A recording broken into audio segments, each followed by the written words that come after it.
Hey everyone, welcome back. I want to begin today with an image. Picture with me a city. It glitters, it shines, it hums with energy and opportunity. People are moving, deals are happening, the influence is undeniable.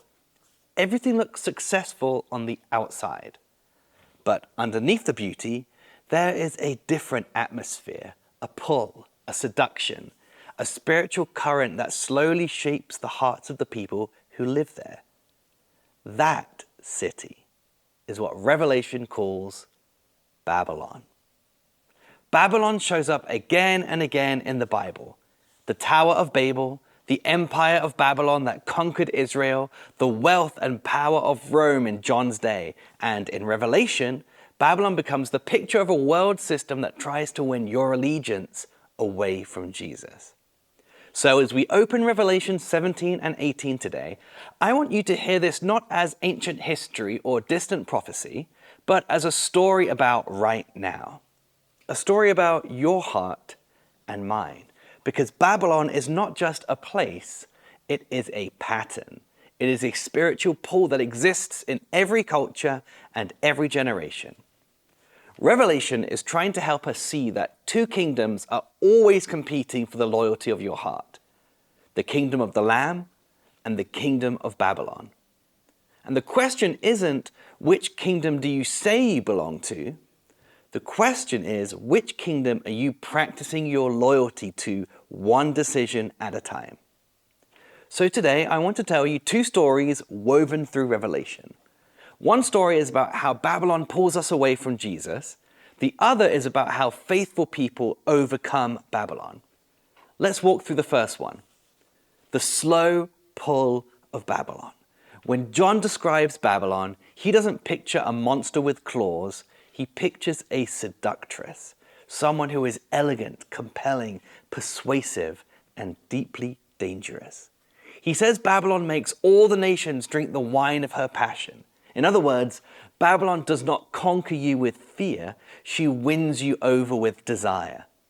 Imagine you're walking through that glittering city. The lights are warm, the music is comforting, the streets are lined with opportunity. Nothing looks evil. Nothing looks threatening. Everything looks like the kind of life you have always wanted. See, that is how Babylon works, not by force, but by allure. By making compromise feel reasonable. By making drifting from Jesus feel normal. Babylon whispers, you can follow Jesus, but maybe follow him a little less closely today. You can love God, but loosen your grip a bit, just enough to blend in, just enough to feel comfortable. Most people don't fall away from Jesus through rebellion, they fall away through drift. Babylon also whispers to your identity. You need more success, more approval, more status, more comfort, more recognition. And the moment you start believing that more will satisfy you more than Jesus, Babylon has begun reshaping your desires. Then Babylon offers numbness. She offers escapes, shortcuts. She offers the kind of comfort that makes calling feel optional. And then slowly, without noticing, loyalty shifts. This is the story Revelation tells about the human heart. Babylon pulls by offering the good life without the holy life, comfort without surrender, pleasure without purpose. And the truth is, every one of us feels that pull. But Revelation does not leave us in that story. It gives us a better one, a stronger one, a hopeful one. Revelation never says the faithful overcome Babylon by being stronger or smarter. It never says you overcome Babylon through willpower. The faithful overcome Babylon by practicing a different way of life. Let me tell you the story that Revelation is trying to shape in you. The first is the practice of self-examination. There's a line in Psalm 139 that says, "Search me, O God, and know my heart." See, faithful people invite God to show them where they are drifting, where compromises have crept in, where Babylon has started reshaping their desires. They don't run from the truth. They let the Spirit reveal it.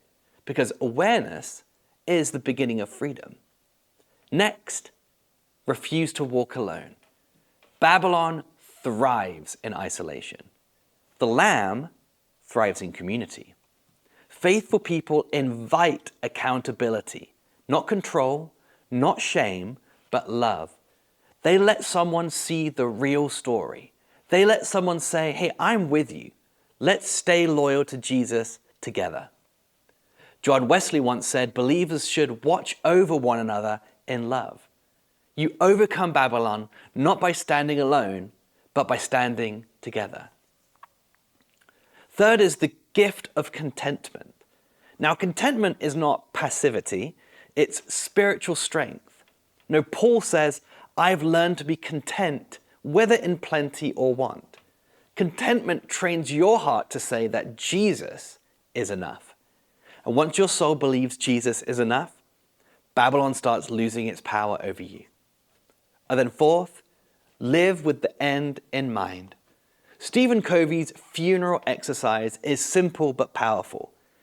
You know, if you picture what you once said about you when your life is over, your real values rise to the surface instantly. People who overcome Babylon live with that end in mind. They measure their choices by eternity, not by convenience. They give their yes to the Lamb, not because it's easy, but because it is true. See, Revelation asks this, and it's not trying to scare you, it's trying to wake you up. It's trying to show you the real story shaping your life. Every day, your allegiance is being formed by your habits, by your desires, your choices, your loves. And so Revelation ends with that very simple question, who gets your ultimate yes? Because Babylon may be loud, but Jesus is better.